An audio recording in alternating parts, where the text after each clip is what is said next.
Hello my dear students. तो आशा करता हूँ कि आप सभी लोग सारी वीडियो देख रहे होंगे और अपनी कॉपी में नोट्स ज़रूर बना रहे होंगे और उस पर क्वेश्चंस की प्रैक्टिस भी आपने शुरू कर दिया होगा।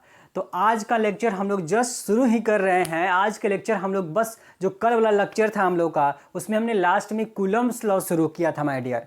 तो कूलम्ब्स लॉ के बारे में मैंने बताया था कि जो कूलम्ब्स लॉ है वो हमेशा एग्जाम में माय डियर आता है। इतना क्वेश्चन 1 नंबर 2 नंबर के अंदर अक्सर हर साल क्वेश्चंस कहीं ना कहीं से आ ही जाते हैं।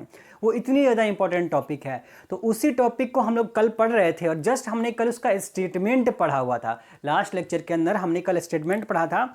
जस्ट उसका अब हम लोग फॉर्मूला देखेंगे कि क्या क्या फॉर्मूला उन्होंने इलेक्ट्रिक फील्ड के बारे में, इलेक्ट्रिक फोर्स के बारे में उन्होंने दिया था। तो चलिए बिना किसी देरी के हम लोग शुरू करते हैं माय डियर। अपनी पेन कॉपी निकाल लीजिए और नोट्स बनाना शुरू कर दीजिए। तो चलिए चलते हैं, आज का लेक्चर शुरू करते हैं 18 सितंबर का। और आज की समस्या काफ़ी ज़्यादा है क्योंकि मेरे साथ हो गई कि लाइट ही नहीं है। पिछले 24 घंटे से बारिश इतनी हुई है कि लाइट गायब हो गया है, इन्वर्टर घर का बंद हो चुका है। लेकिन वीडियो अगर नहीं बनता तो फिर कैसे अपलोड होता। तो इसलिए बगल वाले के घर से मैंने एक तार लेकर के होल्डर लगा के बॉल लटकाया हुआ है ताकि आज का वीडियो कम से कम किसी तरह बनाया जा सके, क्योंकि लाइट अब देखिए कब आता है। फिर भी चलिए चलते हैं, आज का क्लास शुरू करते हैं। तो जो कूलम्ब्स लॉ हम लोग कल देख रहे थे, उस कूलम्ब्स लॉ में कूलम्ब्स ने कहा था कि दो चार्ज Q1 और Q2 अगर एक दूसरे से r दूरी पर स्थित हों, r दूरी पे क्या हो स्थित हों, तब उनके बीच में लगने वाला इलेक्ट्रिकल फोर्स, विद्युत बल क्या होगा, उन दोनों आवेशों के गुणनफल के समानुपाती होता है और उनके बीच की दूरी है इसके स्क्वायर वर्ग के व्युत्क्रमानुपाती होता है। ये बात हमने कल देखा था कूलम्ब्स लॉ में कि कूलम्ब्स लॉ में कूलम्ब्स ने क्या कहा था। अब उसी चीज को हम यहाँ पे लिख रहे हैं। हमने मान लिया है कि दो चार्ज Q1 Q2 है और are separated by a distance r। कितनी डिस्टेंस पे सेपरेट है? r डिस्टेंस पे हैं। तब उनके बीच जो लगने वाला विद्युत बल है उसका मैग्नीट्यूड, परिमाण क्या होगा। तो कूलम्ब ने बताया कि भाई जो दोनों चार्जों के बीच लगने वाला इलेक्ट्रिक फोर्स है, वो इलेक्ट्रिक फोर्स दोनों चार्जों के गुणनफल के समानुपाती, यानी कि दोनों चार्जों Q1 और Q2 के प्रोडक्ट के डायरेक्टली प्रोपोर्शनल होता है।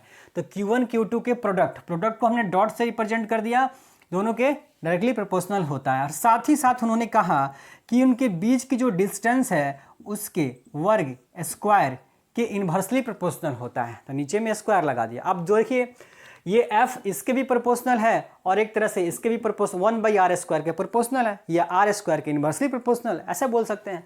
तो इन दोनों इक्वेशंस को जब आप आपस में मिला देंगे, इसको इक्वेशन 1 इसको इक्वेशन 2 मान लीजिए, और अगर आप दोनों इक्वेशंस को मिला दीजिए तो from equation first and second क्या हो जाएगा माय डियर? हो जाएगा f directly proportional to Q1 Q2 upon r²। देखिए ये Q1 Q2 ऊपर में था और r² नीचे में था, तो ऊपर में Q1 Q2 है ही और r² नीचे में है ही। तो ये हमने इन दोनों इक्वेशन को मिला दिया आपस में। अब आप सभी को पता है कि जब प्रोपोर्शनल का साइन, समानुपाती का साइन हटता है तो हम इक्वल का साइन, बराबर का साइन लगाते हैं, और इसलिए हम लोग एक कांस्टेंट जोड़ना पड़ता है। तो हम लोग जब भी ये हटाएंगे प्रोपोर्शनल का साइन, इक्वल का साइन लगाएंगे और इक्वल का साइन लगाने के साथ एक कांस्टेंट माय डियर जोड़ देंगे। तो कांस्टेंट क्या हो गया? Q1 Q2 upon r²। Constant को क्या मान लिया हमने? के मान लिया है। ठीक है, तो आप फटाफट से अपनी कॉपी में जो कूलम्ब्स लॉ का लिख रहे थे उसको आगे कंटिन्यू कीजिए। मैं तुरंत इसे मिटाऊंगा। स्क्रीनशॉट ले लीजिए या फिर फटाफट लिख लीजिए, वीडियो को पॉज करके लिख लीजिएगा। ठीक है, ये ऊपर वाली चीजें मैं मिटा रहा हूं।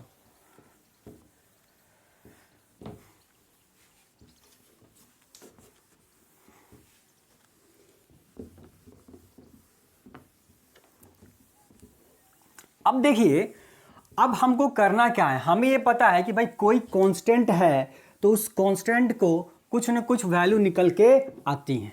तो इस कूलम्ब्स ने इन कूलम ने क्या वैल्यू दिया है इस के की, जरा देखेंगे। आप लोग वीडियो पॉज करके आराम से कॉपी में नोट कर लीजिएगा, ठीक। इस के की वैल्यू होती है 1/4 pi epsilon naught, 9 × 10⁹ newton metre square पर कूलम्ब स्क्वायर।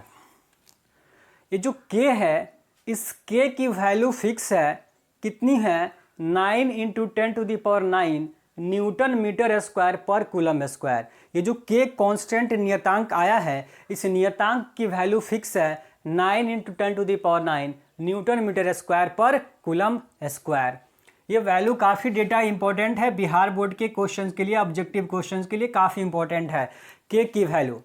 यहाँ पे k = 1/4 पाई एप्सिलॉन नॉट। देखिए ध्यान से, इसको क्या पढ़ते हैं, यहाँ पे लिखेंगे वेयर, ये क्या है, इसको पढ़ते हैं एप्सिलॉन नॉट। एप्सिलॉन नॉट पढ़ते हैं, क्या पढ़ते हैं इसको, एप्सिलॉन नॉट पढ़ते हैं। याद रखिएगा, ये ई के जैसा बना हुआ है, ई के जैसा, ई नहीं है, एप्सिलॉन है। और ये एप्सिलॉन के नीचे जो जीरो लगा दिया ना, अंडा लगा दिया, इसको नॉट पढ़ते हैं। और कहीं भी जीरो लगा दिया है नीचे में, सबस्क्रिप्ट में, नीचे चाहे ऊपर, दोनों जगह अगर कहीं भी जीरो लगा हो, वो एक किसी स्टैंडर्ड चीज़ को रिप्रेजेंट करता है। अगर हम यहाँ पे जीरो लगा दिया नीचे में, जिसको हम लोग नॉट पढ़ेंगे, तो ये स्टैंडर्ड रिप्रेजेंट करेगा किसको, वैक्यूम को या एयर को, वैक्यूम को या एयर को, ठीक है। तो इसको पढ़ते हैं एप्सिलॉन नॉट। पर ये है क्या, ये एप्सिलॉन नॉट है क्या माय डियर, ये एप्सिलॉन नॉट को बोलते हैं हम लोग परमिटिविटी ऑफ फ्री स्पेस, या फ्री स्पेस कह लीजिए या एयर कह लीजिए, फ्री स्पेस, वैक्यूम या एयर, ठीक। हालांकि फ्री स्पेस और एयर में थोड़ा सा डिफरेंस है, पर इतना मामूली डिफरेंस है कि हम लोग उसको जनरली लेते नहीं हैं। हिंदी में क्या बोलते हैं इसको, हिंदी में बोलते हैं हवा या निर्वात की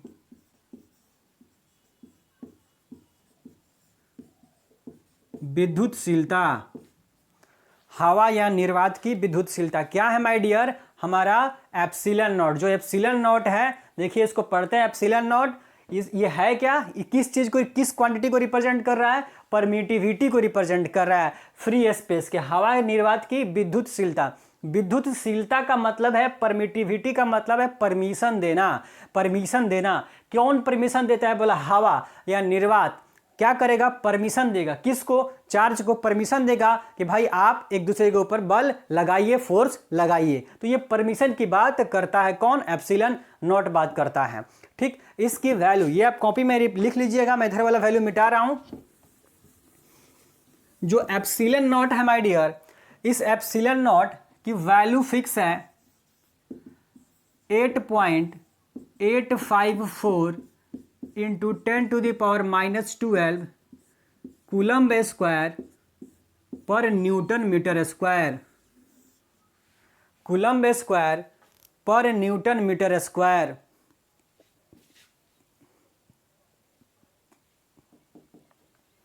डेटा जरूर लिखिएगा अपनी कॉपी में, नोट्स में नोट कीजिएगा ये वैल्यू।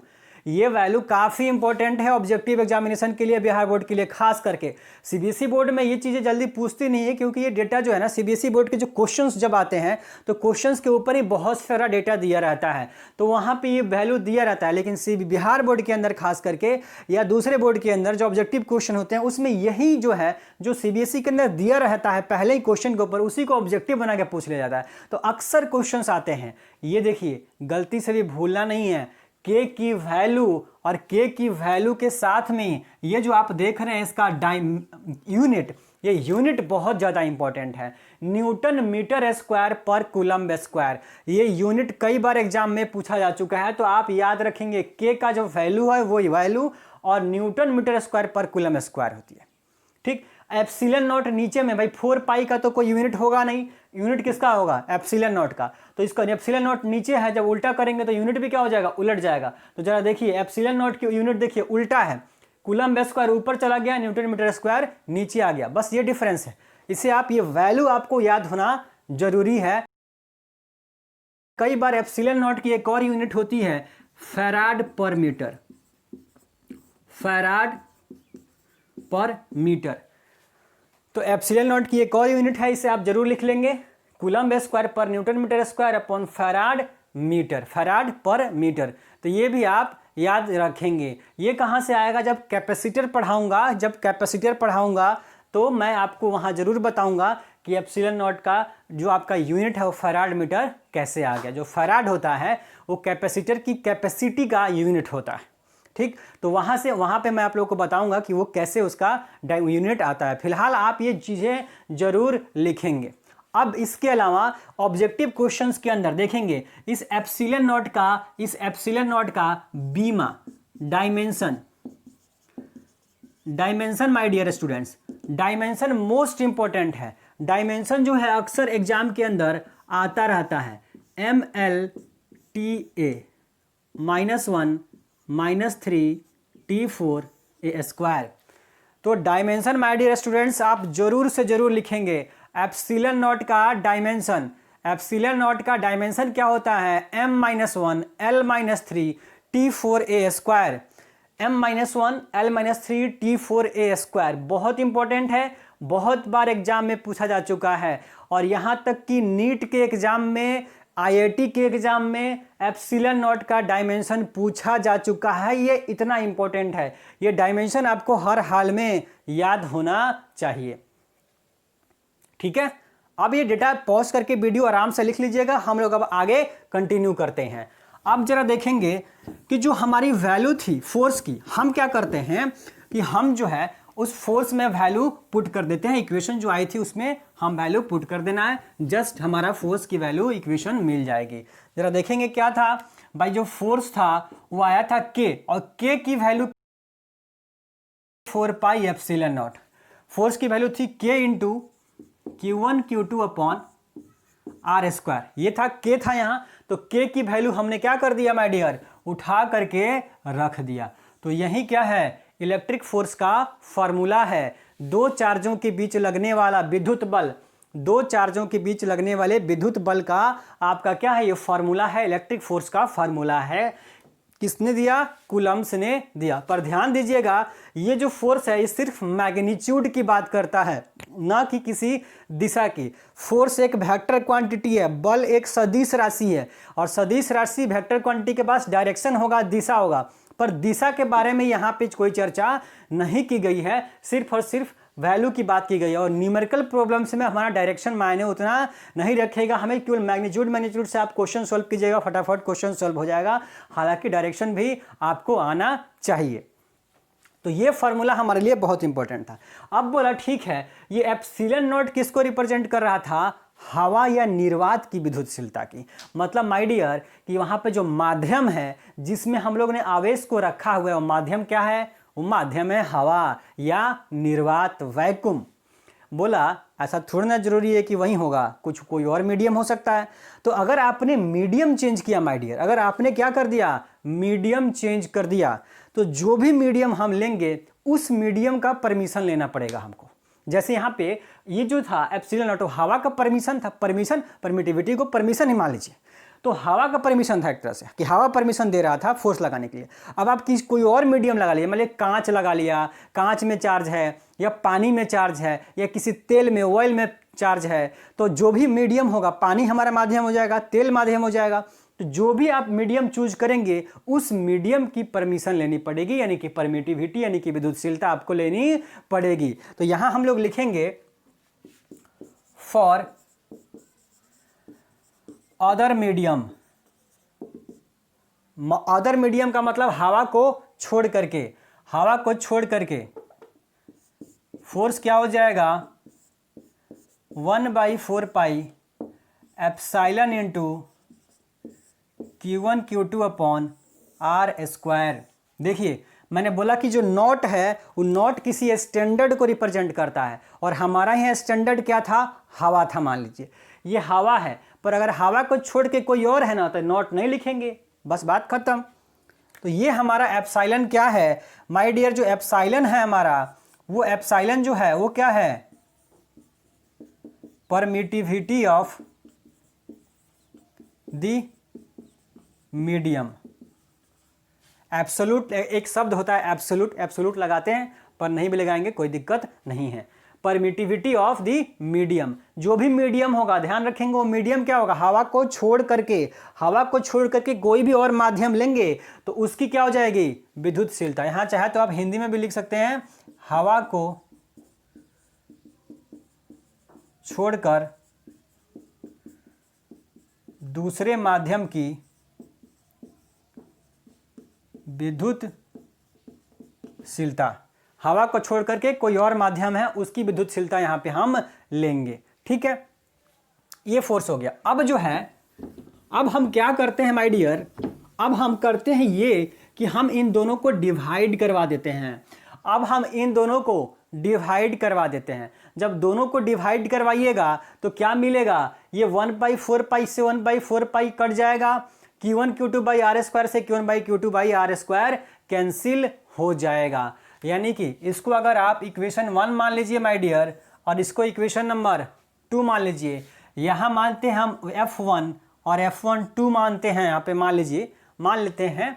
तो ये फ्रॉम इक्वेशन 1 डिवाइड बाई 2, 1 में 2 से आप डिवाइड करेंगे तो क्या मिलेगा, F1 बाई F2। इधर मिलेगा F1 बाई F2, ये 1/4 से 1/4 और ये पूरा का पूरा कट जाएगा। और ध्यान दीजिए जब आप इसको डिवाइड कीजिएगा इसमें तो 1 2 3 4 जो चौथे नंबर पे होता है वो सबसे ऊपर चला जाता है। आपको सभी को ये पता है कि जैसे ये लिखा हुआ है कहीं पे 1/2 अपॉन 3/4, तो 1 2 3 4 ये फोर्थ नंबर कहाँ चला जाता है, सबसे ऊपर वाले के साथ, और ये 2 और 3 आपस में मल्टीप्लाई होता है। तो यही जो है ये एप्सिलॉन कहाँ चला जाएगा माय डियर, ऊपर, और एप्सिलॉन नॉट नीचे। ये चौथे नंबर पे आएगा तो एप्सिलॉन ऊपर चला जाएगा, ये एप्सिलॉन नॉट नीचे रह जाएगा। तो ये जो F1 upon F2 equal to epsilon by epsilon naught आया ना, इसी को एप्सिलॉन आर बोलते हैं। क्या बोलते हैं, एप्सिलॉन, छोड़िए के मत लिखिए, एप्सिलॉन आर बोलते हैं। और ये एप्सिलॉन आर क्या है, रिलेटिव परमिटिविटी, इसका नाम है रिलेटिव परमिटिविटी, सापेक्षिक विद्युतशीलता, सापेक्षिक विद्युतशीलता, relative permittivity of the medium. यानी कि हमसे पूछा जाएगा कि सापेक्षिक विद्युतशीलता क्या होता है। आर माने रिलेटिव, आर से रिलेटिव, एप्सिलॉन माने परमिटिविटी, रिलेटिव परमिटिविटी का है क्या है, एप्सिलॉन अपॉन एप्सिलॉन नॉट। बहुत इंपॉर्टेंट रिलेशन है ये, बहुत इंपॉर्टेंट ऑब्जेक्टिव के लिए। एप्सिलॉन आर होता है माय डियर, यानी कि रिलेटिव परमिटिविटी जो होती है वो क्या होती है, ये एप्सिलॉन 1 क्या था, आवेशों के बीच, चार्जों के बीच लगने वाला फोर्स था, इलेक्ट्रिकल फोर्स, कब, जब मीडियम हवा था। और F2 क्या है, चार्जों के बीच में लगने वाला फोर्स, लेकिन जब मीडियम क्या है, हवा को छोड़ करके कोई और है, यानी दूसरे माध्यम, हवा में जो फोर्स लग रहा है और दूसरे माध्यम में जो फोर्स लग रहा है, उन दोनों फोर्सों का जो रेशियो होता है, अनुपात होता है, उसी को क्या बोलते हैं, रिलेटिव परमिटिविटी, सापेक्षिक विद्युतशीलता हम लोग बोलते हैं। इसका माय डियर एक और नाम है, बहुत इंपॉर्टेंट नाम है, dielectric constant. Dielectric constant. तो आप ध्यान रखेंगे रिलेटिव परमिटिविटी भी लिखा हुआ मिल सकता है आपको, रिलेटिव परमिटिविटी भी लिखा हुआ मिल सकता है, या डाई इलेक्ट्रिक कांस्टेंट भी लिखा हुआ मिल सकता है। डाई इलेक्ट्रिक कांस्टेंट को हिंदी में बोलते हैं पैरावैद्युतांक,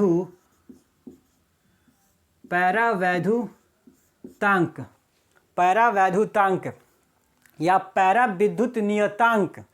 पैरावैद्युत नियतांक या पैरावैद्युतांक बोलते हैं किसको? डाइलेक्ट्रिक कांस्टेंट को। इसी का दूसरा नाम होता है, ये डाइलेक्ट्रिक कांस्टेंट का दूसरा नाम क्या है? रिलेटिव परमिटिविटी होता है। तो ये रिलेशन आप लिख लीजिए, मोस्ट इंपॉर्टेंट रिलेशन में से एक है आपके लिए।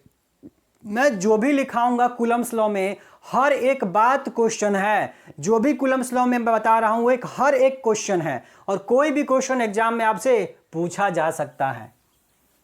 कॉपी में वीडियो, बार बार बोलता हूं, वीडियो पॉज कीजिए, नोट्स में जरूर लिखिए, और नोट्स के चक्कर में मत रहिए। मतलब ये कि ये मत कहिए बार बार कि सर नोट्स दे दीजिए, नोट्स दे दीजिए, नोट्स दे दीजिए। और ये पढ़ा किस लिए रहा हूं ये बताओ? अगर नोट्स दे देना होता तो पढ़ाता किस लिए? उससे ज़्यादा मैंने बोला है कि भाई आपकी कॉपी में, किताबों में, इतनी मोटी मोटी किताब है, किताबों में तो बहुत ज़्यादा ज्ञान लिखा है, उसे पढ़ लो। नोट्स के चक्कर में रहोगे तो और दिक्कत, फंसोगे। ये बात ध्यान रखना। कोई गेस्ट पेपर वगैरह ये सब कुछ नहीं होता है दुनिया में। अपना पढ़ाई करो, जो पढ़ा रहा हूँ उसे जस्ट लिखो और उसे ही पढ़ो। और अगर ज़्यादा समय है तो कोई अच्छी सी किताब पढ़ो, बस। किसी और का बना बनाया नोट्स पे फोकस मत करो, वरना मार्क्स कभी नहीं आएगा, ये जान लो। ठीक है, चलो आगे चलते हैं। ये बात हो गई। अब यहां पे आपको एक जो है नोट लिखाऊंगा, वो नोट आपको याद रखनी है। जो यहां पे मैं एक नोट लिखा रहा हूं, वो नोट आपको याद रखनी है माय डियर। ये नोट आपको याद रखनी है। नोट लिख लीजिए। पहला नंबर नोट है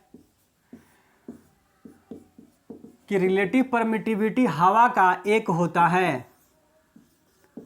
हवा को छोड़ करके अदर मीडियम एक से ज़्यादा होता है। और third number, relative permittivity metal या कंडक्टर कह लीजिए, इनफाइनाइट होता है। माय डियर, ये अपनी कॉपी में बहुत आसानी से नोट कर लीजिए, बहुत इंपॉर्टेंट है ऑब्जेक्टिव क्वेश्चंस के लिए। हवा की सापेक्षिक विद्युतशीलता एक होती है। हवा बटा हवा एक हो जाएगा, ऐसा समझिए। ये दूसरे माध्यम की विद्युतशीलता जो होती है, सापेक्षिक विद्युतशीलता, वो एक से ज़्यादा होती है। हवा को छोड़ करके कोई भी माध्यम लेंगे तो उसकी सापेक्षिक विद्युतशीलता क्या होगी? एक से ज़्यादा होगी। और जो मेटल होता है, कंडक्टर होता है, उसकी सापेक्षिक विद्युतशीलता कितनी होती है? इनफाइनाइट होती है। क्योंकि मेटल में जो चार्जेज होते हैं वो अंदर नहीं होते हैं, सरफेस के ऊपर होते हैं। जब अंदर ही नहीं होते हैं तो कोई फोर्स, इसीलिए अंदर में इलेक्ट्रिक फील्ड होता ही नहीं है, फोर्स भी अंदर नहीं लगता है। थोड़ी जैसे जैसे क्लास आगे बढ़ेगा और इस पे चर्चा, कॉन्सेप्ट पे हम लोग करेंगे। फिलहाल आप इसे कॉपी में लिख करके याद जरूर करेंगे कि भाई ये क्या होता है।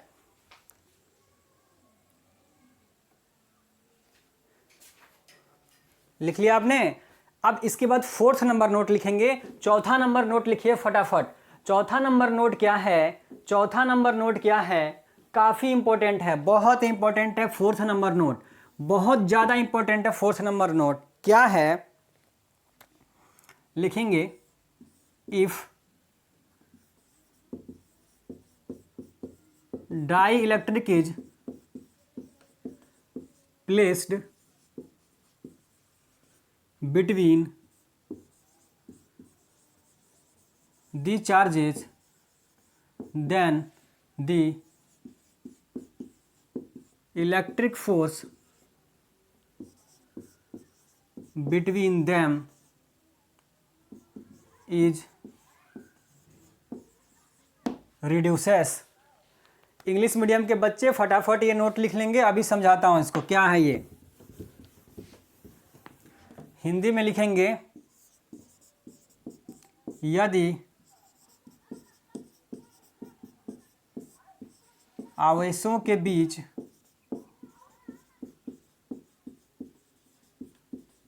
पराविद्युतांक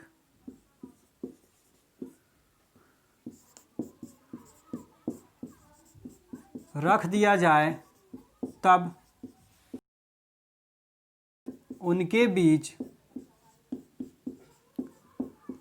लगने वाला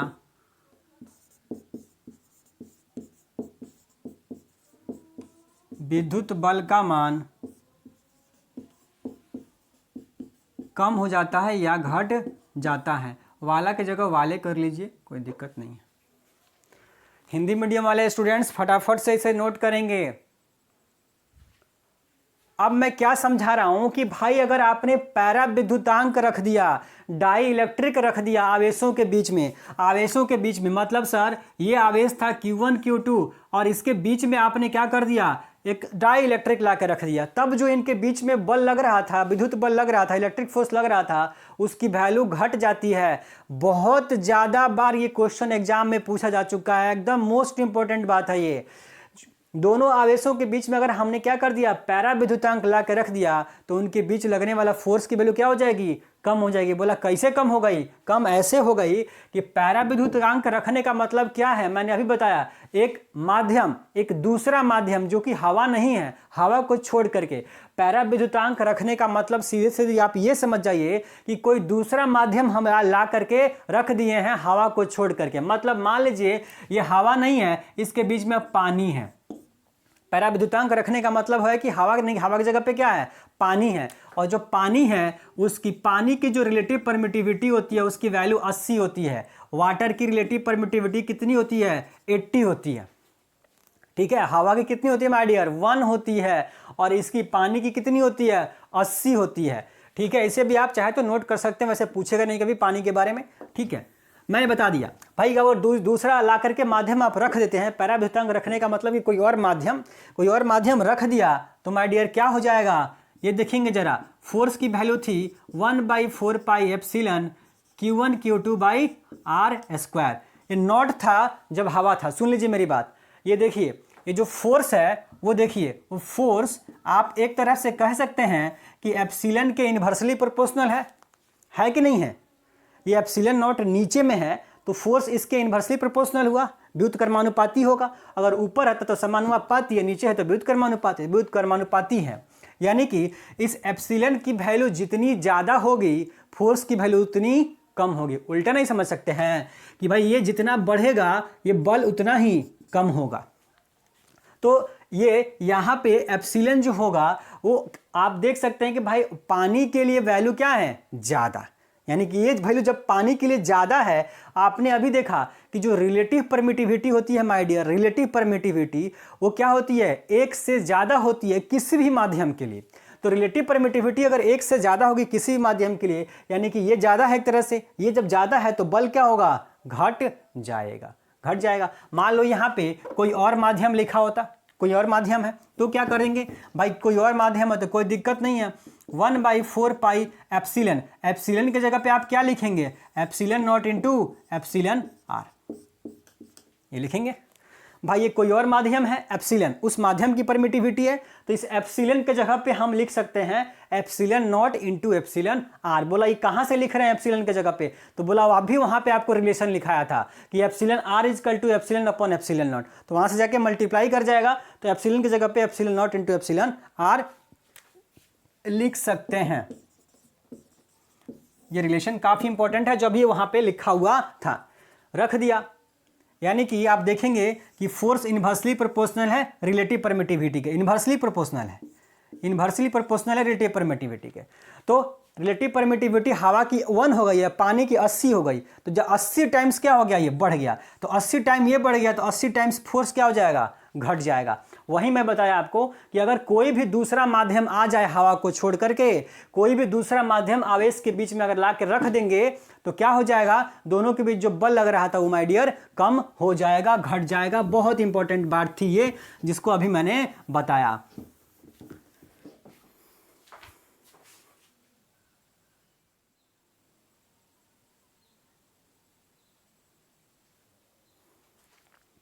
चलिए माय डियर स्टूडेंट्स, अब टॉपिक की ओर। नेक्स्ट टॉपिक हम लोग का है vector form of Coulomb's law. Coulomb's law में हमें इतना ही पढ़ना था। अब देखिए कूलम्स लॉ में क्या बैठा गया कि कूलम्स में आपने फोर्स की वैल्यू पढ़ी, ठीक, जो इलेक्ट्रिकल फोर्स था, और वो फोर्स के पास आपको डायरेक्शन होता है जिसकी चर्चा वहाँ पे नहीं की गई। तो बोला स्पेशल रूप से अलग से पढ़ेंगे कि vector form of Coulomb's law. क्यों पढ़ रहे हैं? क्योंकि फोर्स एक वेक्टर क्वांटिटी होता है और वहां पे वेक्टर का रिप्रेजेंट नहीं किया गया, केवल मैग्नीट्यूड की बात कही। न्यूमेरिकल प्रॉब्लम्स के लिए वही काम आएगा, ये काम नहीं आएगा, इसका यूज कहीं नहीं होने वाला है और ये एग्जाम में भी जल्दी नहीं पूछा जाता है। फिर भी इसे पढ़ के चलते हैं क्योंकि सिलेबस में हमको पढ़ना था।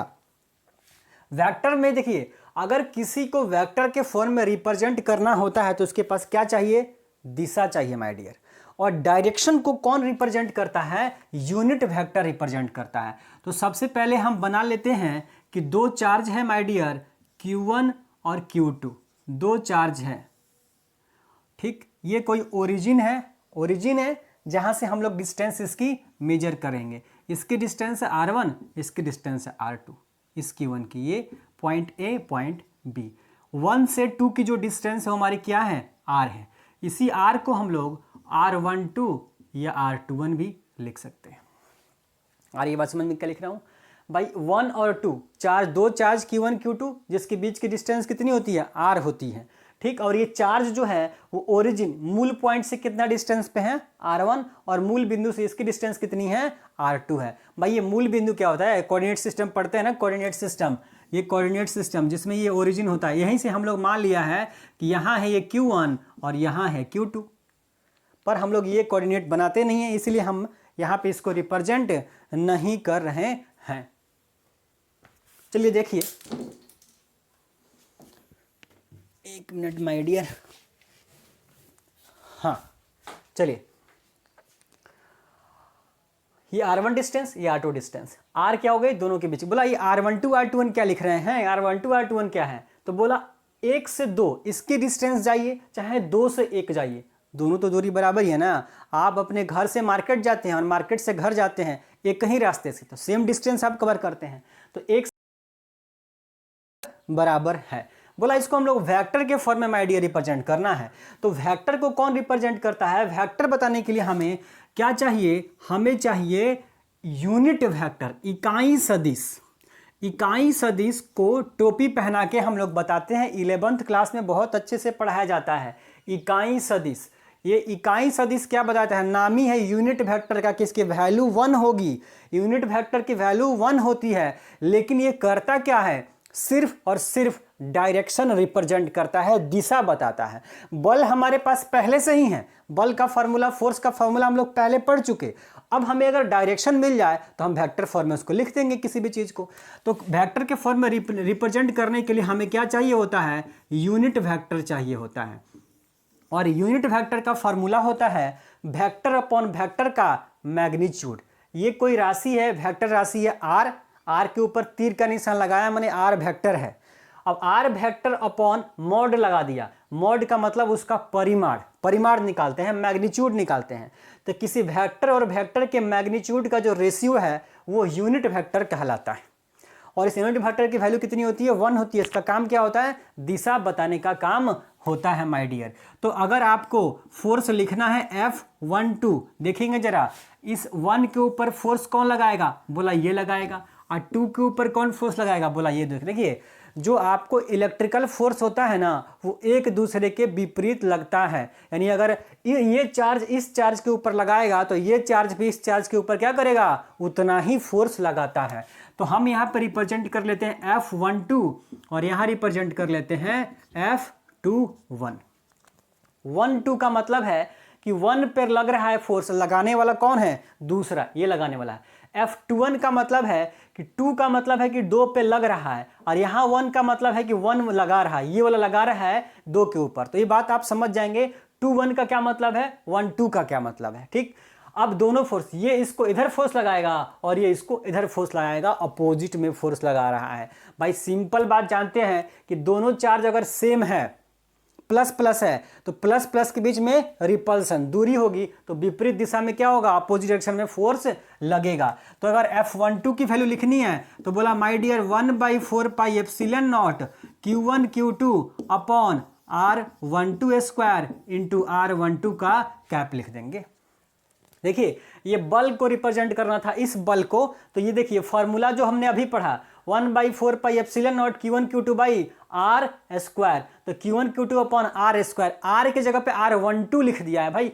1 से 2 जाइए, ये डिस्टेंस वही ना r मिलेगा। और चाहे 2 से 1 आइए, 2 से 1 आइए, तब भी r ही मिलेगा। तो डिस्टेंस आपका वही सेम ही है, पर ये आपका मैग्नीट्यूड हो गया। देखिए इतना जो था माय डियर, ये परिमाण था, और परिमाण के साथ अगर आपने दिशा लगा दिया, ये रहा दिशा। दिशा कौन बताता है? अभी बताया, इकाई सदिश, यूनिट वेक्टर। तो यूनिट वेक्टर से जस्ट मल्टीप्लाई कर दिया परिमाण में, तो ये जो फोर्स है वो कैसा बन गया? वेक्टर बन गया। वेक्टर के रूप में हमने रिप्रेजेंट कर दिया। तो F1 का फॉर्मूला हमने लिख दिया। इसी तरह से माय डियर आप F21 लिख दीजिए, 1/4 pi epsilon naught Q1 Q2। अब 21 लिखना है तो डिस्टेंस क्या ले लेंगे? R21 ले लेंगे, R21 स्क्वायर इंटू यहाँ पे अब की बार R21 का कैप लगा देंगे। देखिए ये परिमाण रहा, ये परिमाण रहा है, और ये कौन रहा? दिशा। परिमाण और दिशा, जब परिमाण और दिशा दोनों आ गया, सदिश बन गया। सदिश के लिए तीर लगा दीजिए, सदिश बन गया, वेक्टर बन गया। वेक्टर बनाने के लिए क्या जस्ट क्या चाहिए हमको? एरो लगाना होता है। तो एरो हमने लगा दिया, ये बन गया आपका। अब आपको पता है कि भाई ये दोनों फोर्स क्या है? इक्वल होता है, लेकिन डायरेक्शन आपको क्या दिख रहा है? इक्वल। यानी कि जो आपका F12 है वो F21 के इक्वल ही है, लेकिन डायरेक्शन क्या है माय डियर? उल्टा। तो उल्टा डायरेक्शन है तो क्या करेंगे? निगेटिव लगा देते हैं। यानी F12 F21 क्या है? आपके इक्वल है, लेकिन साथ में डायरेक्शन क्या है? उल्टा। डायरेक्शन उल्टा क्यों है? क्योंकि दोनों ही अपोजिट डायरेक्शन में माय डियर लग रहे थे।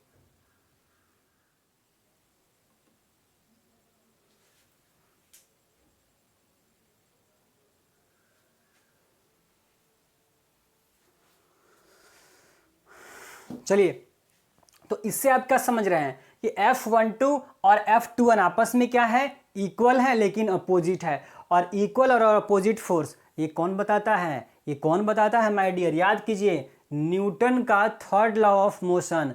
जो लॉज ऑफ मोशन आप 11th में पढ़ते हैं, उसमें न्यूटन के गति का तीसरा नियम क्या कहता है? कि अपोजिट एक्शन जो होता है, एक्शन और रिएक्शन, वो इक्वल और अपोजिट होता है। यानी कि क्रिया और प्रतिक्रिया बराबर और विपरीत होती है। यानी कि इसने फोर्स लगाया उसके ऊपर, तो उसने भी इसके ऊपर फोर्स लगाया। दोनों फोर्स की वैल्यू इक्वल, लेकिन लगाने की दिशा क्या थी माय डियर? उल्टा थी। इसीलिए ये कहा जाता है कि जो आपका कूलम्स लॉ है वो न्यूटन के थर्ड लॉ को क्या करता है? फॉलो करता है। जो न्यूटन्स का लॉ है, ये कूलम्स का लॉ, वो न्यूटन के थर्ड लॉ को क्या करता है? फॉलो करता है। न्यूटन का कूलम का लॉ न्यूटन के थर्ड लॉ को फॉलो करता है। ये था वेक्टर फॉर्म। जस्ट आपको क्या करना है, मैंने बोला एग्जाम में जल्दी आता नहीं है, जस्ट फोर्स, परिमाण, मैग्नीट्यूड आपके पास है, यूनिट वेक्टर से मल्टीप्लाई कर दीजिए, बात खत्म। बोला अगर आपको यूनिट वेक्टर R12 लिखना है कि भाई R12 कैप का वैल्यू क्या होगा, तो बोला R12 वेक्टर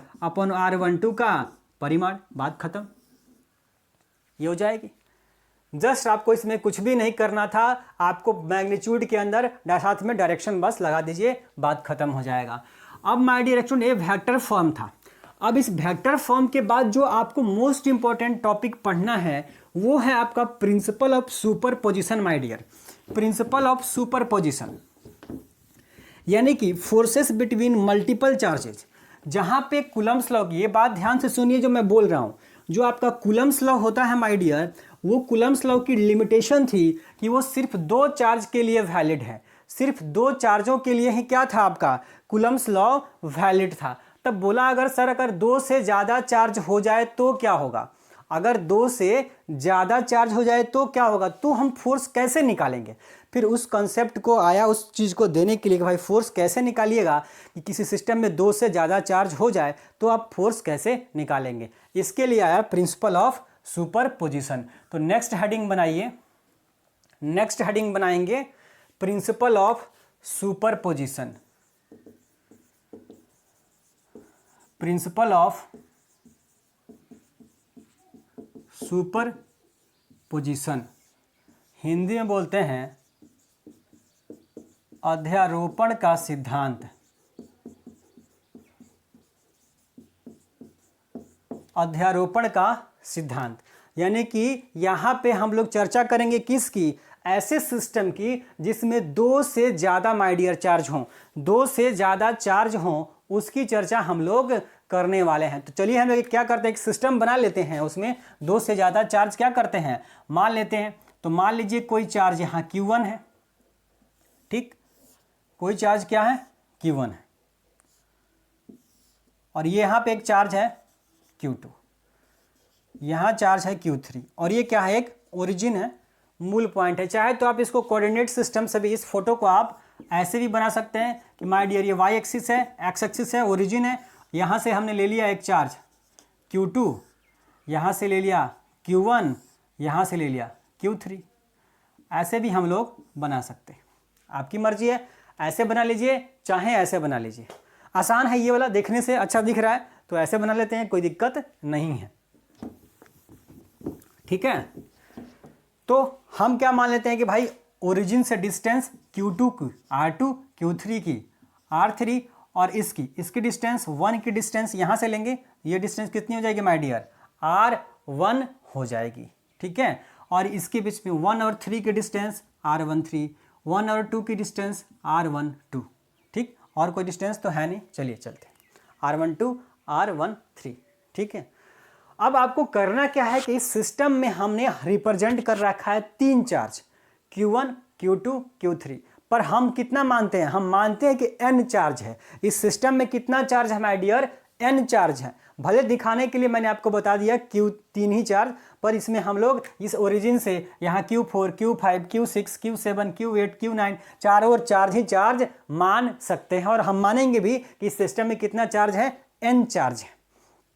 और उस n चार्ज में हमें किसी एक चार्ज को फिक्स कर लेना है, इस Q1 को हमें फिक्स कर लेना है, और हमें पता करना है कि Q1 पे कितना टोटल फोर्स लग रहा है, Q1 पे टोटल फोर्स कितना लग रहा है, ये हमें पता करना है।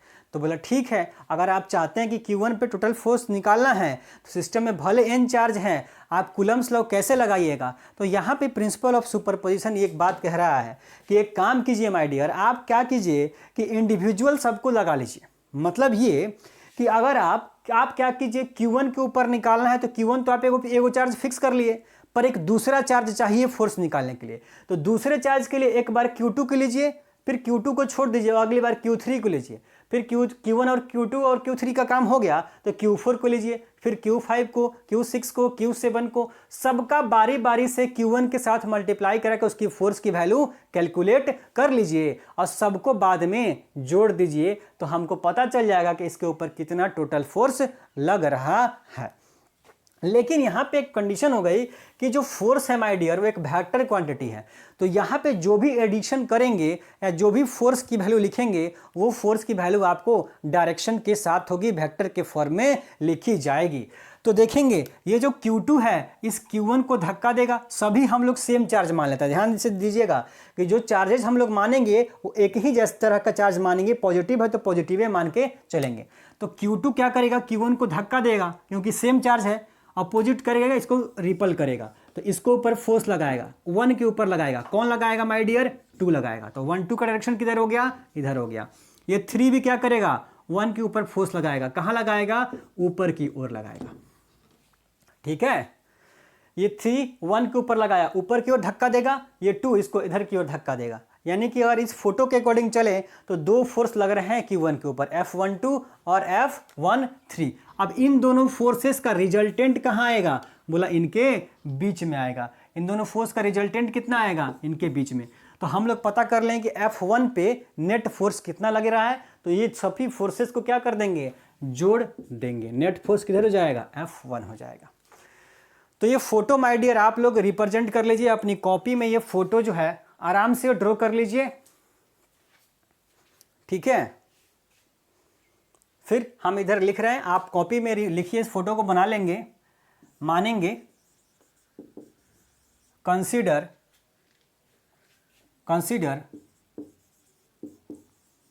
अ सिस्टम हैज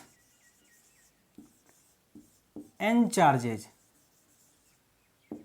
माना कि किसी निकाय में कितने चार्ज हैं, n चार्ज हैं। Consider a system has n charges, Q1, Q2, Q3 dash dash कहाँ तक है, Qn तक।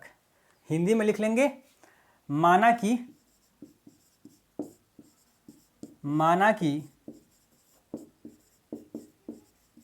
किसी निकाय में n आवेश हैं, माना कि किसी निकाय में n आवेश हैं, कौन कौन है? बोला Q1, Q2, Q3, कहाँ तक? Qn तक। ठीक है, ये लिख लीजिए अपनी कॉपी में, आराम से इसको लिख लीजिए। फिर मैं इस प्रिंसिपल ऑफ सुपरपोजिशन को बता रहा हूँ, लिख रहा हूँ कि ये क्या कहता है माय डियर। प्रिंसिपल, आप वीडियो पॉज करके, मैं बार बार बोलता हूँ, आप लिख लेंगे या स्क्रीनशॉट लेकर के लिख लीजिए, कोई दिक्कत नहीं है।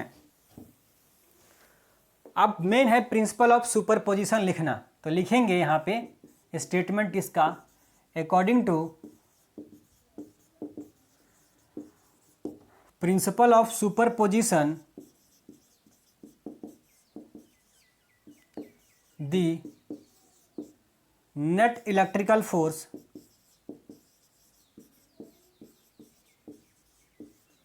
on a charge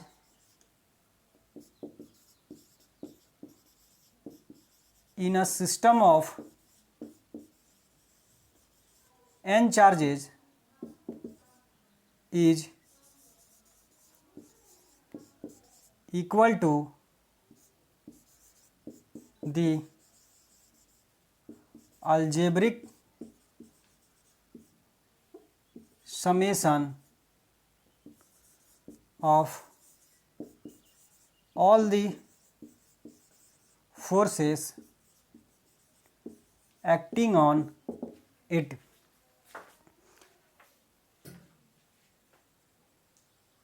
लिख लेंगे according to principle of superposition the net electrical force on a charge in a system of n charges is equal to the algebraic summation of all the forces acting on it। English में लिख लेंगे, हिंदी में लिखिए, हिंदी में लिखेंगे अध्यारोपण के सिद्धांत के अनुसार,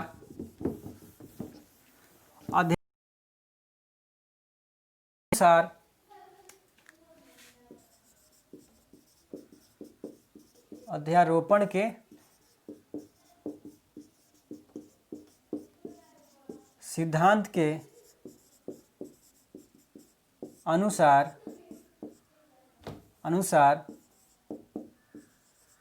n आवेशों के किसी निकाय में किसी एक आवेश पर लगने वाले कुल विद्युत बल का मान प्रत्येक आवेशों द्वारा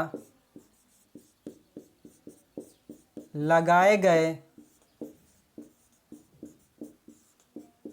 विद्युत बल के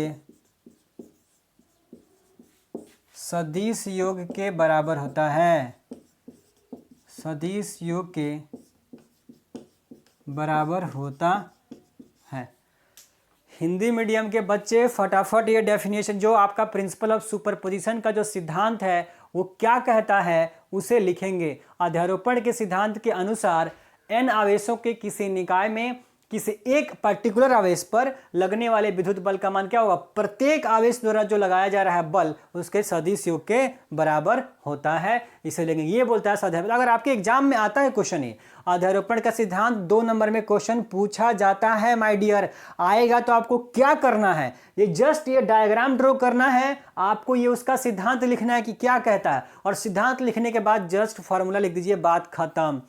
ठीक है, क्या लिखना है भाई, क्या लिखना है, देखते हैं क्या लिख देना है हमें लिखना है कि भाई पार्टिकुलर चार्ज पे कितना फोर्स लग रहा है, तो वो हो जाएगा सभी फोर्स के इक्वल के बराबर, यानी कि F1 पे जो टोटल फोर्स लग रहा है वो F1 है, और ये किसके बराबर हो जाएगा इस सिद्धांत के अनुसार कि इसके ऊपर जितना भी बल लग रहा है, फोर्स लग रहा है, सबको ऐड कर दीजिए। लेकिन जोड़ना किस फॉर्म में है? सदिश फॉर्म में जोड़ना है, नहीं बल को सदिश के रूप में रिप्रेजेंट करना है।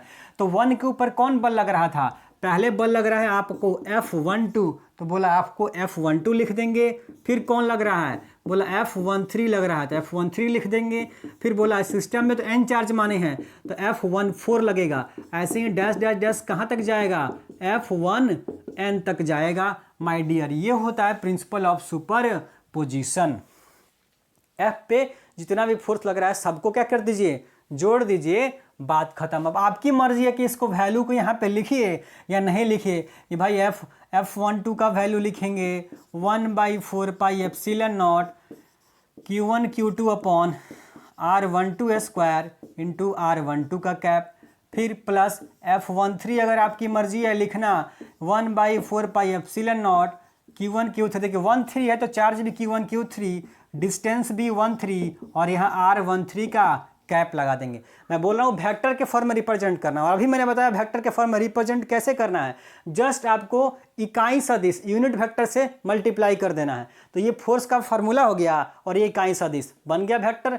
ये फोर्स का फार्मूला, ये इकाई सदिश। ऐसे ही F14 F15 आप लिखते चले जाएंगे, पर मुझे लगता है कि ये लिखने की ज़रूरत नहीं है। आपके एग्जाम में आएगा, आप एक डायग्राम ड्रॉ कीजिएगा और उसके साथ में जो आपका स्टेटमेंट था वो लिखिएगा और ये लिख दीजिएगा, बात खत्म। आपके 2 के 2 नंबर आपको मिल जाएंगे।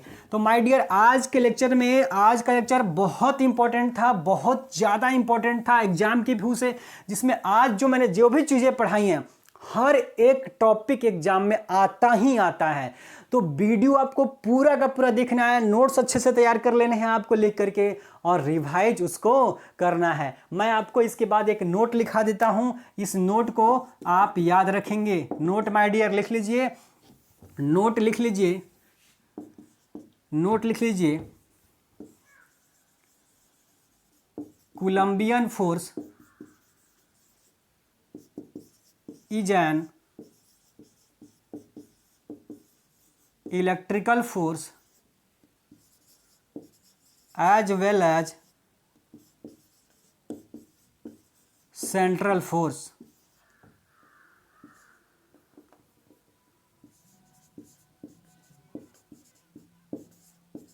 कोलंबीय बल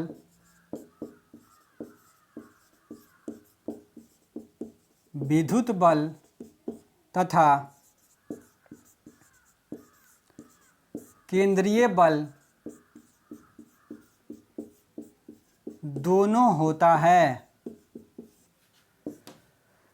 ये नोट लिख लेंगे, एग्जाम के व्यू से बहुत इंपॉर्टेंट नोट है आपका ये। Coulombian force is an electrical force as well as central force, यानी कोलंबीय जो बल है वो विद्युत बल और केंद्रीय बल दोनों होता है। माय डियर देखिए, कूलम्ब ने ये बल दिया था ना, कूलम्ब ने विद्युत बल नाम दिया था, तो कूलम्ब के नाम पे ही उस बल को विद्युत बल हम लोग बोलते हैं, कोलंबियन बल बोलते हैं। कूलम्ब के नाम पे कोलंबीय बल रख दिया और उन्होंने विद्युत बल का वैल्यू दिया है, तो कोलंबियन बल कहिए चाहे विद्युत बल कहिए। लेकिन यहाँ पे क्वेश्चन आता है कि भाई विद्युत बल केंद्रीय बल है कि नहीं है, तो बोला केंद्रीय बल है, सेंट्रल फोर्स है। आपका जो कोलंबियन बल है उसी को विद्युत बल कहते हैं, क्योंकि कूलम्ब नहीं दिया था, तो विद्युत बल कोलंबीय बल सेम ही हो गया। लेकिन बात कहाँ आती है कि क्या ये सेंट्रल फोर्स है, केंद्रीय बल है? बोला है, केंद्रीय बल है। सेंट्रल फोर्स का मतलब ये होता है माय डियर कि जो दो फोर्सेस लग रहे हैं वो दोनों एक ही लाइन पे, एक ही लाइन ऑफ एक्शन होना चाहिए। अगर दो फोर्सेस का लाइन ऑफ एक्शन सेम है तो हम मानेंगे। अभी मैंने आपको बताया, ध्यान दीजिए कि ये Q1 है और ये Q2 है, तो ये Q1 जो है इसके ऊपर फोर्स लगाएगा, इसको धक्का देगा किधर की ओर, इस साइड में इसके ऊपर फोर्स लगेगा। और ये Q2 क्या करेगा, इसको धक्का देगा, इसको दूर भगाएगा, दोनों के बीच में रिपल्सन होगा, तो ये इसको दूर भगाएगा, ये इसको धक्का देगा, तो दूर कैसे भगाएगा, ये इधर धक्का देगा, ये इसको इधर धक्का देगा, दोनों दूसरे को। अब जरा ध्यान से देखिए, जो ये दोनों बल लग रहे हैं F21 और F12, ये जो दोनों बल लग रहे हैं वो दोनों क्या हैं, एक ही लाइन पे है कि नहीं, एक ही लाइन पे है कि नहीं। भले इनकी दिशा अलग अलग है, दिशा एक हो चाहे अलग अलग हो कोई फर्क नहीं पड़ता, पर लाइन एक ही है, इसको बोलते हैं लाइन ऑफ एक्शन। तो अगर फोर्सेस का लाइन ऑफ एक्शन सेम हो, एक ही लाइन पे लग रही हो, चाहे सेम डायरेक्शन में चाहे अपोजिट में, फर्क नहीं पड़ता, लेकिन अगर लाइन ऑफ एक्शन सेम हो तो उसको केंद्रीय बल सेंट्रल फोर्स कहा जाता है, और हम जानते हैं कि ऐसा होता है। इसलिए आपका इलेक्ट्रिकल फोर्स जो है वो कैसा है, आपको माय डियर सेंट्रल फोर्स होता है। तो मुझे आशा है कि आज का लेक्चर भी आपको बहुत ज़बरदस्त, बहुत अच्छे से माय डियर समझ में आया होगा। आपको करना है वीडियो फैलाना है, जितना शेयर हो सकता है माय डियर, आपकी जितनी पहुंच है वहाँ तक पहुंचाइए वीडियो। मैंने बोला कि मुझे पढ़ाने आता है, मैं पढ़ाऊंगा, अपना 100% दूंगा। आपको करना है कि इस चैनल को बस बड़ा बनाना है। तो चलिए मिलते हैं अगले लेक्चर में।